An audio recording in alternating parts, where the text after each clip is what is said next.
So this is our last section of Unit 6A, Human Nutrition in Soils, and this is Part 4, Soil Problems and their Solutions.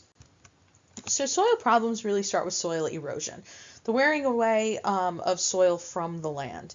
And this is caused really by water and wind.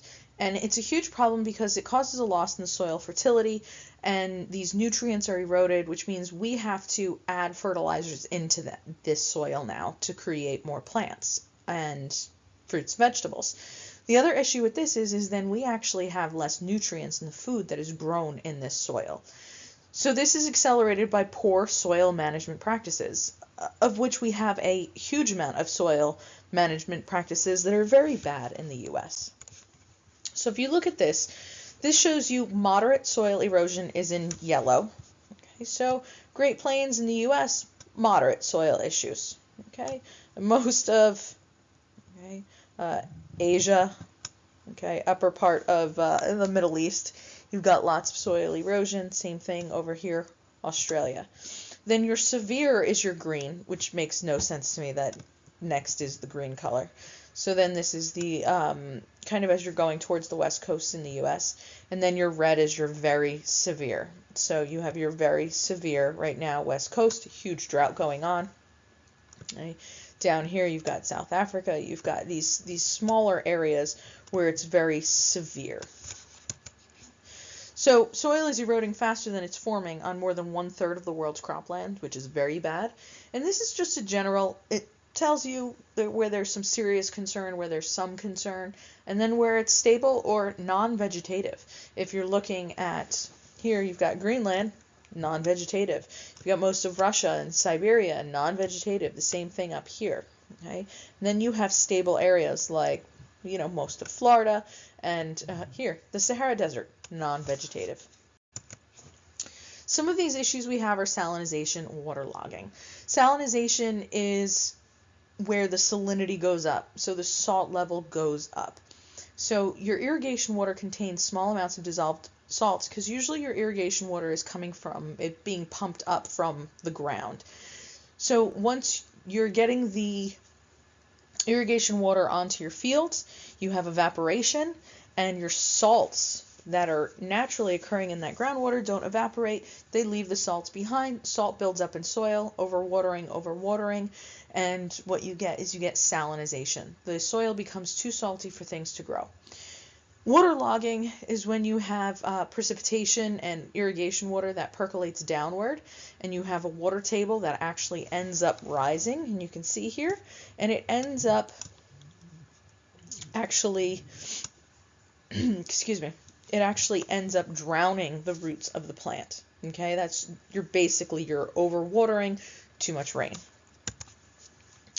So soil salinization is an issue usually in arid and semi-arid areas because the water that falls quickly is evaporated and it leaves behind these salts. The salt concentrations get really toxic, and then what people try to do is flush the salt off of their fields with more water, and sometimes that does work and sometimes it doesn't work.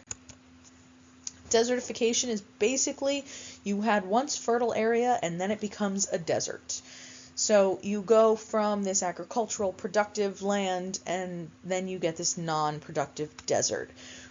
Think back to when we were talking about how a rainforest rains and how you have this little microcosm going on with the transpiration from the leaves going up and it's hitting the undersides of the other leaves and then it's raining down, and then if we cut that rainforest down, you lose this internal water cycle.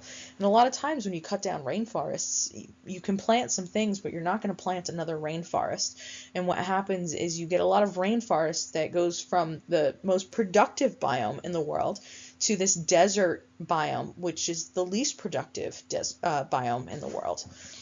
Africa and Asia have the largest areas of desertification. They have lots of drought, poor soil nutrients to begin with. So the example that we use for desertification is the American Dust Bowl, which was from 1930 to 1937. There was severe drought. And it was the northern part of Texas, Oklahoma, Kansas, Colorado, really in the heartland of the U.S. What they did was they took the Great Plains with these natural grasses, with these huge roots that just held this amazing soil in place. and they got rid of all of the native vegetation and they planted their crops. There was drought, no natural vegetation, so those roots could hold your soil in place. And what happened was you had this mass dying of all of these plants, no roots to hold it in place, and what you got was the Dust Bowl. So the soil got so dry and it just blew out. And you can see in this picture down here, you can see this was a wagon wheel, and it looks like you're at the beach. It's just, this is all soil that has gotten crusty and blown away. So winds blew the soil as far east as New York City and DC. Farmers went bankrupt. It was this crazy, crazy thing that happened. Okay? And what ended up happening was the Civilian Conservation Corps came in and they started doing soil reclamation practices in that area. We're going to talk about those in a bit. So the Soil Conservation Act of 1935, smack right in the middle of the Dust Bowl, said we're going to form the Natural Resources Conservation Service. We need to assess the soil damage. We need to develop policies to improve soil. We need to make sure this doesn't happen again. In 1985, the Food Security Act was passed, the Farm Bill, and this required one of the very small components of this very big farm bill, huge, massive bill. It requires farmers with highly erodible soil to change their farming practices.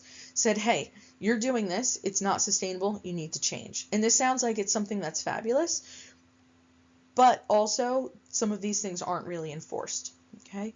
The Conservation Reserve Program is something that's really awesome underneath the Farm Bill, and it actually pays farmers to stop farming highly erodible land. Because let's face it, no one's going to do anything if it doesn't benefit them. Soil conservation practices. These are ways that we can conserve our soil, ways that we can keep our soil to be nutrient rich and not blowing away. Okay, so conservation tillage is basically you've taken your harvest from the previous year, which you can see this seems to be some old dead stuff. And what they've done is they've just planted in between it. So instead of tilling your soil and getting your plants, your old plants, into the soil to decompose, what you do is you just cut the stuff, you leave it on top, and that suppresses weed growth. And then what happens is you plant new stuff on top of that, and what you end up getting is you get soil erosion that does not occur. Okay? Conservation tillage also includes no-till agriculture, which is what I just described. Crop rotation is another big thing. So you plant a series of different crops in the same field over a period of years. So I obviously forgot to change the picture over here, but basically if you have this one plot, one year you would plant corn, the next year you would plant soybeans to get nutrients into the soil, the next year maybe you're going to plant some squash, then the fourth year you're going to plant something else, and maybe the fifth year you're going to go back to corn, which takes a lot of nutrients out of the soil. This lessens your pest and your insect disease. I get stem borers in my zucchini every single year, and I don't know how to stop them without using toxic pesticides. So what I do is I move my zucchini around the garden every single year so that hopefully the little buggers that are in the ground don't travel as well to the new location of zucchini, and I get a higher yield. It really hasn't worked for me, but it works for lots of other things. So the next one is contour plowing, and this is plowing around a hill or following the natural contour of the land instead of going up and down. So you can see here is the top of your hill, here's your bottom of your hill. Okay? If I'm going to plant my rows of crops like this, what's going to happen is I'm just going to get lots of water eroding down the slope. This way what happens is when you're plowing to the contours, what you get is you get water that gets trapped here before it can run down, water that gets trapped here before it can run down, and so on and so forth. So this decreases your soil erosion. Very similar, you have strip cropping, which you also saw on the last slide. Okay, so this is also an example here of contour plowing, but also they're doing it in strips. So here's one crop, here's your other crop. This is corn, this is, let's say, soybeans. Okay, so you have these alternating strips. So if this area here is infested with soybean worms, it has to get through this whole layer of corn to also infect these soybeans. Okay, so it's not a straight up monoculture, it's a polyculture. They are planted together. And what you end up getting is higher yields. And then if this area is infected, maybe you just lose this section of the crop. Terracing is amazing, and it's creating terraces on steep slopes to prevent erosion. This was used a lot in ancient civilizations. The Mayans use this, and in Peru, the Aztecs use this. Still used in Vietnam, you'll see the rice paddies like this, and that's most likely what these are. These are most likely rice paddies, and they flood them because rice grows in marshes or watery areas. And this really, really changes the landscape. But in areas where it's virtually impossible to grow food because of this steep slope of the land, what you get is you get terraced fields. Agroforestry is another. You plant your trees in with your crops to improve your soil fertility. It reduces your soil erosion. It regulates your water. It provides habitat for natural enemies of crop pests. So what you're going to have is you're going to have the birds up in the trees that are going to eat the insects that are eating your crops. The leaf litter that falls regenerates the soil, and it also creates some shade. For some plants, they can't grow with blaring sun. What it does is it evaporates the water too quickly. It can burn their leaves. So in this case, they plant acacia trees and mill it together, and that's your co-planting. Last but not least, we have soil reclamation. So there are a couple different steps. You want to stabilize the land to prevent further erosion, and then you want to restore the soil to the former fertility. The best way to do this is to plant shelter belts, and this is what happened in the Dust Bowl. What they did was they planted an insane amount of trees to basically cease the erosion. So there was all of this wind blowing through, and what they did was they planted trees. And what the trees did was they acted as a windbreak. And then they could start rehabilitating their fields and adding nutrients into their fields. And shelter belts have also been used in Africa with great success. Think back to Wangari Maathai. She planted thousands and millions of trees in the whole green belt movement in Kenya.